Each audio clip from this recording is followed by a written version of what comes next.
Hey guys, I'm back again with another story from In God's Garden, Story of the Saints for Little Children. And it's finally the time of year that I can read to you one I have been waiting for, and that is Saint Nicholas. Let's start. Of all the saints that little children love, is there any to compare with Santa Claus? The very sound of his name has magic in it, and calls up visions of well-filled stockings with the presents we particularly want, peeping over the top or hanging out at the side, too big to go into the largest sock. Besides, there is something so mysterious and exciting about Santa Claus, for no one seems to have ever seen him. But we picture him to ourselves as an old man with a white beard, whose favorite way of coming into our homes is down the chimney, bringing gifts for the good children and punishments for the bad. Yet this Santa Claus, in whose name the presents come to us at Christmas time, is a very real saint. And we can learn a great deal about him, only we must remember that his true name is Saint Nicholas. Perhaps the little children who used to talk of him long ago found Saint Nicholas too difficult to say, and so called him their dear Santa Claus. But we learn, as we grow older, that Nicholas is his true name, and that he is a real person who lived long years ago, far away in the East. The father and mother of Nicholas were noble and very rich, but what they wanted most of all was to have a son. They were Christians, so they prayed to God for many years that he would give them their heart's desire, and when at last Nicholas was born, they were the happiest people in the world. They thought there was no one like their boy, and indeed he was wiser and better than most children, and never gave them a moment's trouble. But alas, while he was still a child, a terrible plague swept over the country, and his father and mother died, leaving him quite alone. All the great riches which his father had possessed were left to Nicholas, and among other things he inherited 3 bars of gold. These golden bars were his greatest treasure, and he thought more of them than all the other riches he possessed. Now in the town where Nicholas lived there dwelt a nobleman with 3 daughters. They had once been very rich, but great misfortune had overtaken the father, and now they were all so poor they had scarcely enough to live upon. At last a day came when there was not even bread enough to eat, and the daughters said to their father, "Let us go out into the streets and beg, or do anything to get a little money, that we may not starve." But the father answered, "Not tonight. I cannot bear to think of it. Wait at least until tomorrow. Something may happen to save my daughters from such disgrace." Now, just as they were talking together, Nicholas happened to be passing, and as the window was open, he heard all that the poor father said. It seemed terrible to think that a noble family should be so poor and actually in want of bread, and Nicholas tried to plan how it would be possible to help them. He knew they would be much too proud to take money from him, so he had to think of some other way. Then he remembered his golden bars, and that very night he took one of them and went secretly to the nobleman's house, hoping to give the treasure without letting the father or daughters know who brought it. To his joy, Nicholas discovered that a little window had been left open, and by standing on tiptoe, he could just reach it. So he lifted the golden bar and slipped it through the window, in case anyone should see him. And now do you see the reason why the visits of Santa Claus are so mysterious? Inside the house, the poor father sat sorrowfully watching, while his children slept. He wondered if there was any hope for them anywhere, and he prayed earnestly that heaven would send help. Suddenly, something fell at his feet, and to his amazement and joy, he found it was a bar of pure gold. "My child," he cried as he showed his eldest daughter the shining gold, "God has heard my prayer and sent me this from heaven. Now we shall have enough and to spare. Call your sisters that we may rejoice together, and I will go instantly and change this treasure." The precious golden bar was soon sold to a money changer, who gave so much for it that the family were able to live in comfort and have all that they needed. And not only was there enough to live upon, but so much was over that the father gave his eldest daughter a large dowry, and very soon she was happily married. When Nicholas saw how much happiness his golden bar had brought to the poor nobleman, he determined that the second daughter should have a dowry too. So he went, as before, and found the little window again open, and was able to throw in the second golden bar as he had done the first. This time the father was dreaming happily and did not find the treasure until he awoke in the morning. Soon afterwards, the second daughter had her dowry and she was married too. The father now began to think that, after all, it was not usual for golden bars to fall from heaven, and he wondered if by any chance human hands had placed them in his room. The more he thought of it, the stranger it seemed, and he made up his mind to keep watch every night in case another golden bar should be sent as a portion for his youngest daughter. And so when Nicholas went the third time and dropped the last bar through the little window, the father came quickly out, and before Nicholas had time to hide, caught him by his cloak. "O Nicholas," he cried, "is it thou who hast helped us in our need? Why didst thou hide thyself?" And then he fell on his knees and began to kiss the hands that had helped him so graciously. But Nicholas bade him stand up and give thanks to God instead, warning him to tell no one the story of the golden bars. This was only one of the many kind acts Nicholas loved to do, and it was no wonder that he was beloved by all who knew him. Soon afterwards, Nicholas made up his mind to enter God's service as a priest. He longed above all things to learn the world and live as a hermit in the desert, but God came to him in a vision and told him he must stay in the crowded cities and do his work among the people. Still, his desire to see the deserts and the hermits who lived there was so great that he went off on a journey to Egypt and to the Holy Land.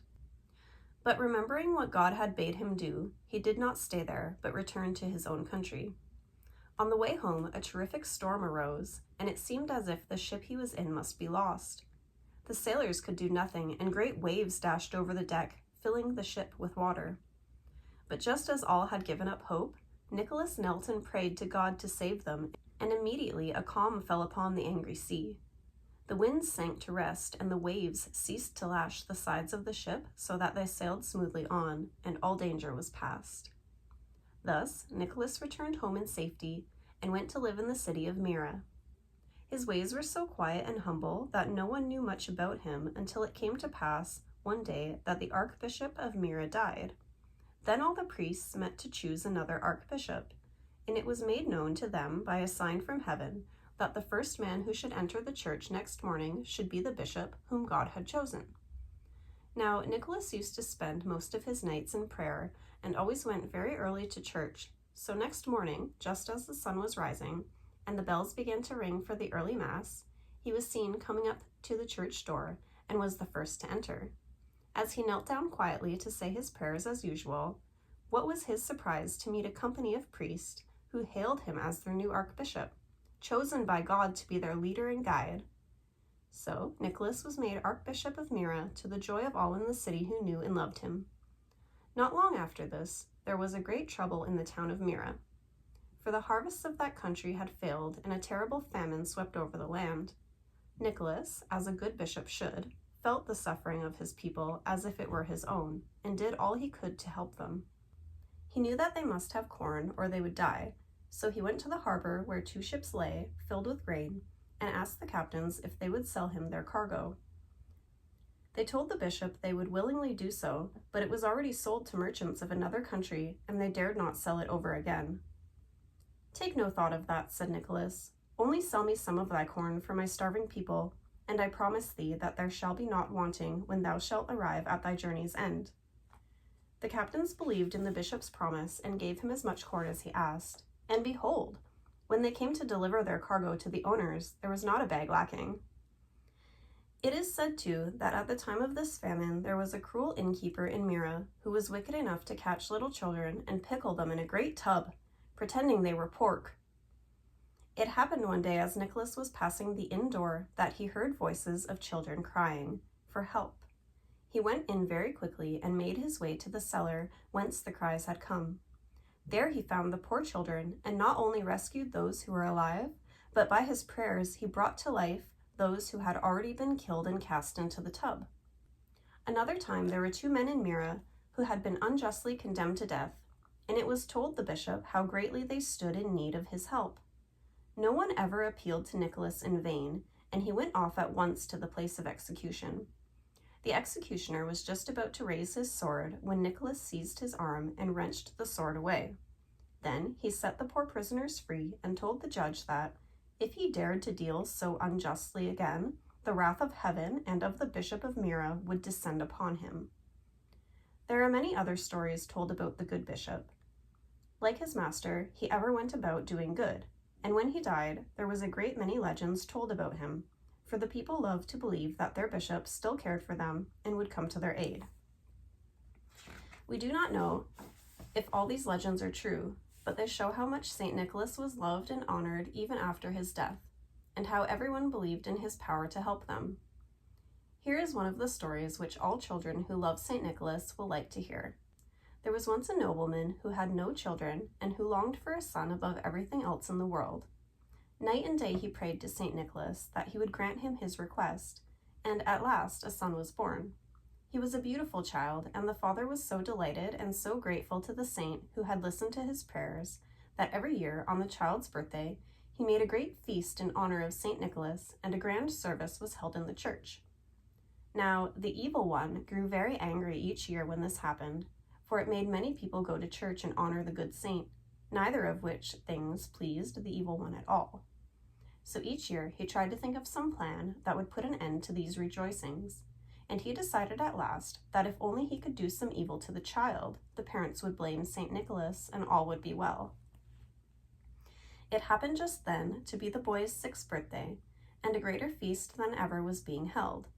It was late in the afternoon, and the gardener and porter and all the servants were away, keeping holiday too. So no one noticed a curious-looking pilgrim who came and sat close to the great iron gates which led into the courtyard. He had on the ordinary robe of a poor pilgrim, but the hood was drawn so far over his face that nothing but a dark shadow could be seen inside. And indeed, that was as well, for this pilgrim was a demon in disguise, and his wicked, black face would have frightened anyone who saw it. He could not enter the courtyard, for the great gates were always kept locked, and, as you know, the porter was away that day, feasting with all the other servants. But before very long, the little boy grew weary of his birthday feast, and having had all he wanted, he begged to be allowed to go to play in the garden. His parents knew that the gardener always looked after him there, so they told him he might go. They forgot that the gardener was not there just then. The child played happily alone for some time, and then wandered into the courtyard, and looking out of the gate, saw a poor pilgrim resting there. "What are you doing here?" asked the child, "and why do you sit so still?" "I'm a poor pilgrim," answered the demon, trying to make his harsh voice sound as gentle as possible, "and I have come all the way from Rome. I am resting here because I'm so weary and footsore, and have had nothing to eat all day." "I will let you in and take you to my father," said the child. "This is my birthday, and no one must go hungry today." But the demon pretended he was too weak to walk and begged the boy to bring some food out to him. Then the child ran back to the banquet hall in a great hurry and said to his father, "Oh, father, there is a poor pilgrim from Rome sitting outside our gate, and he is so hungry. May I take him some of my birthday feast?" The father was very pleased to think that his little son should care for the poor and wish to be kind, so he willingly gave his permission and told one of the servants to give the child all that he wanted. Then, as the demon sat eating the good things, he began to question the boy and tried to find out all that he could about him. "Do you often play in the garden?" he asked. "Oh yes," said the child, "I play there whenever I may, for in the midst of the lawn there is a beautiful fountain, and the gardener makes me boats to sail on the water." "Will he make you one today?" asked the demon quickly. "He is not here today," answered the child, "for this is a holiday for everyone, and I am quite alone." Then the demon rose to his feet slowly and said he felt so much better after the good food that he thought he could walk a little, and would like very much to come in and see the beautiful garden and the fountain he had heard about.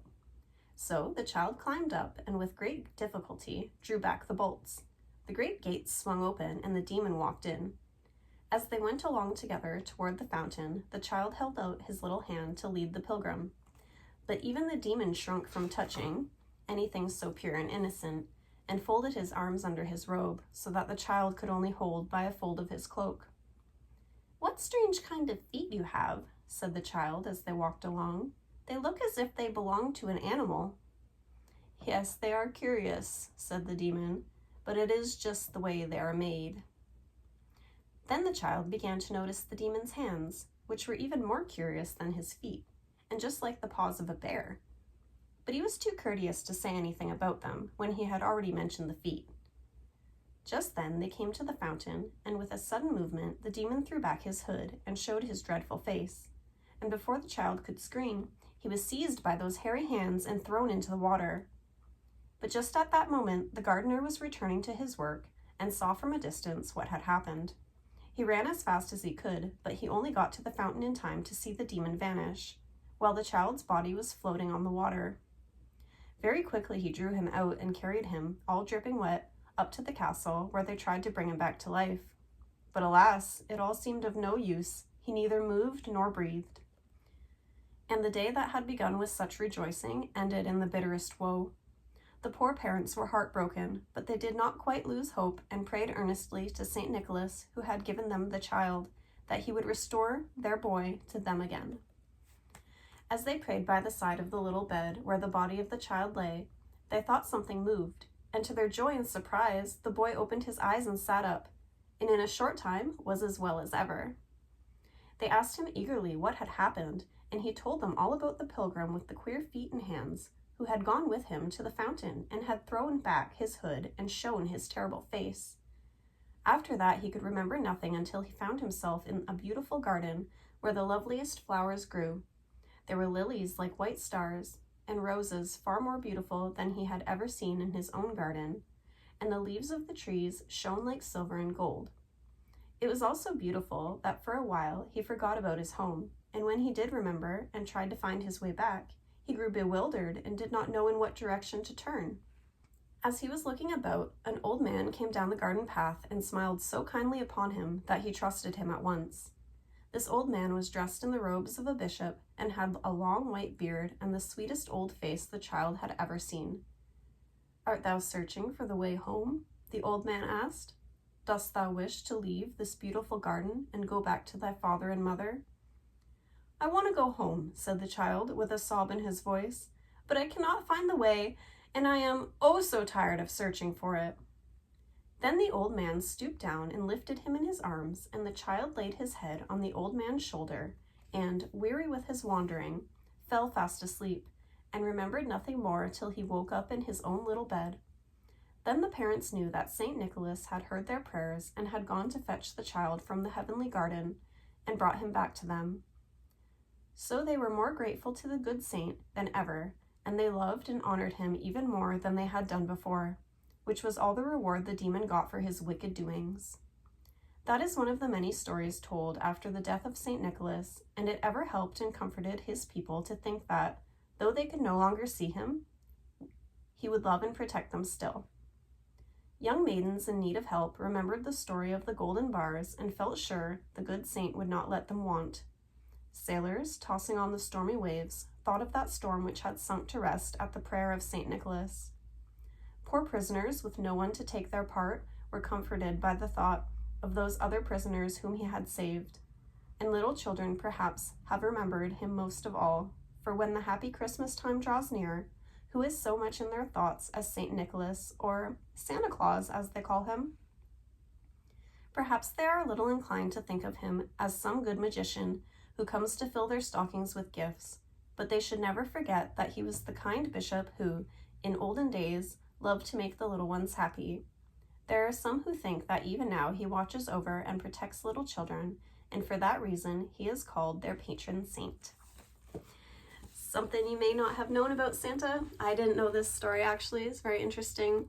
I have always thought that there was some sort of like Russian picking mushrooms in the woods Santa Claus story, but maybe all of these stories kind of combine together to make things like Santa Claus. But that's the official story of St. Nicholas out of this book, which I find to be, a good source on these things. I hope you liked it. Thank you so much for watching. See you next time.